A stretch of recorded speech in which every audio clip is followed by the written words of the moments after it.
Halo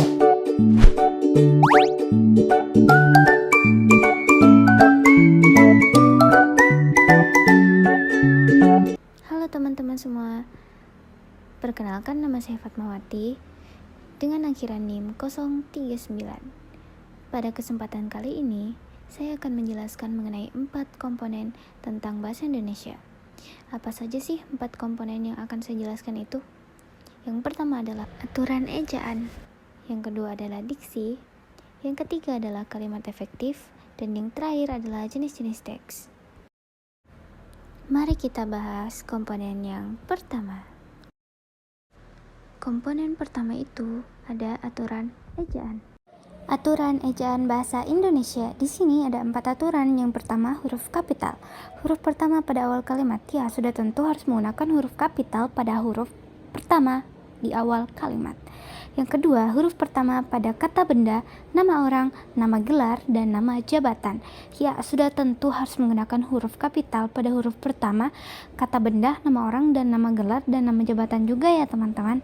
Yang ketiga ada huruf pertama pada nama tempat, nama pulau, nama negara, nama suku, dan nama agama. Yang kedua ada huruf miring. Huruf miring atau strap atau apa sih bahasa gaulnya ya, strap ya. Judul digunakan untuk judul buku, jurnal, karya seni, dan nama ilmiah. Sebenarnya bisa juga sih digunakan dalam penyebutan bahasa Inggris atau ketikan di sebuah makalah atau jurnal tertentu. Ketika bahasa asing itu harus menggunakan huruf miring. Kemudian, maaf teman-teman, saya baru ingat, huruf miring itu kita sebut sebagai italik. Oke, yang ketiga penggunaan tanda titik. Tanda titik di akhir kalimat pernyataan, singkatan, dan singkatan gelar seperti SPD, MPD gitu ya. Terus yang terakhir ada penggunaan tanda koma. Yang pertama itu memisahkan unsur-unsur dalam suatu daftar. Ya, tentu saja memisahkan anak kalimat dan memisahkan keterangan tambahan.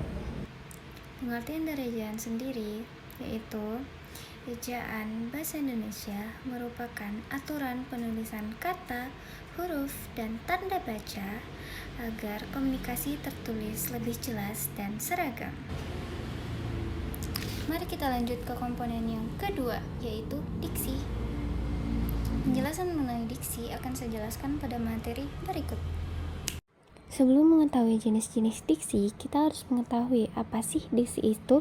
Diksi adalah pemilihan kata yang cocok, selaras, dan memiliki nilai dalam sebuah kalimat atau wacana. Kemudian masuk pada jenis-jenis diksi, saya ambil 2 jenis diksi yaitu denotatif dan konotatif, karena yang sering dipakai adalah 2 ini. Kemudian masuk pada bagian diksi denotatif. Denotatif itu penggunaan kata dengan makna harfiah atau objektif atau makna aslinya gitu. Contohnya itu seperti kata jerawat dalam kalimat. Jerawat dapat disebabkan oleh sabun yang menumpuk pada wajah, merujuk pada kondisi kulit yang sebenarnya. Kemudian diksi konotatif itu penggunaan kata dengan makna kiasan atau asosiatif yang menimbulkan imajinasi, nilai rasa, dan lapisan emosi tertentu. Contoh, kata meninggal dunia dapat memiliki makna konotatif yang lebih halus dan sopan dibandingkan kata mati.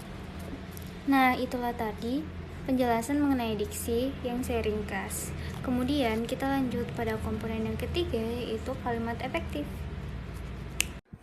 Nah, untuk pengertian kalimat efektif yaitu kalimat yang jelas, langsung, dan menggunakan kata-kata yang tepat. Ciri-cirinya seperti kalimat yang tidak bertele-tele, seperti dia tidak menggunakan 2 kalimat saudara-saudara sekalian. Tidak perlu begitu, berarti cuman saudara sekalian. Nah, untuk pemakaian kata yang konkret dan sesuai EYD atau ejaan yang disempurnakan. Dan komponen yang keempat atau yang terakhir itu ada jenis-jenis teks. Baik teman-teman sekalian, saya akan menjelaskan mengenai jenis-jenis teks.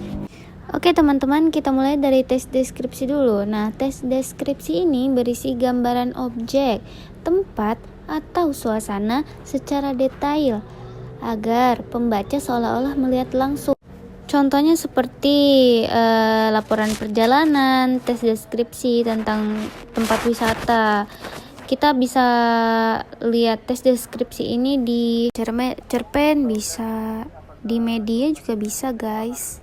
Kemudian ada teks persuasi. Teks persuasi berisi ajakan, imbauan, atau bujukan untuk mempengaruhi pembaca agar mengikuti gagasan atau melakukan sesuatu. Contohnya ada di iklan, di kampanye, pidato, ataupun poster. Kemudian yang ketiga ada teks narasi yang berisi rangkaian peristiwa secara runtun sehingga pembaca dapat merasakan kejadian tersebut. Teks narasi bisa ditemukan di cerpen atau cerita pendek. Nah, lanjut ke teks eksposisi. Nah, teks eksposisi ini berisi penjelasan atau penyampaian informasi, pengetahuan secara jelas, singkat, padat. Teks ini menjawab pertanyaan apa, mengapa, dan bagaimana. Contohnya bisa kita temukan di berita koran atau artikel ilmiah. Nah, teks yang terakhir sekaligus penutup untuk penjelasan saya pada video kali ini yaitu teks argumentasi yang berisi pendapat dan alasan logis atau fakta untuk meyakinkan pembaca terhadap suatu gagasan. Contohnya bisa kita temukan di artikel opini di koran atau makalah penelitian. Itulah pemaparan materi dari saya. Mohon maaf apabila ada salah kata dan kekurangan yang ada di video ini karena saya hanya manusia biasa yang tidak luput dari kesalahan. Terima kasih. Wassalamualaikum warahmatullahi wabarakatuh. A minha amiga Fran desce com o dedinho na boca.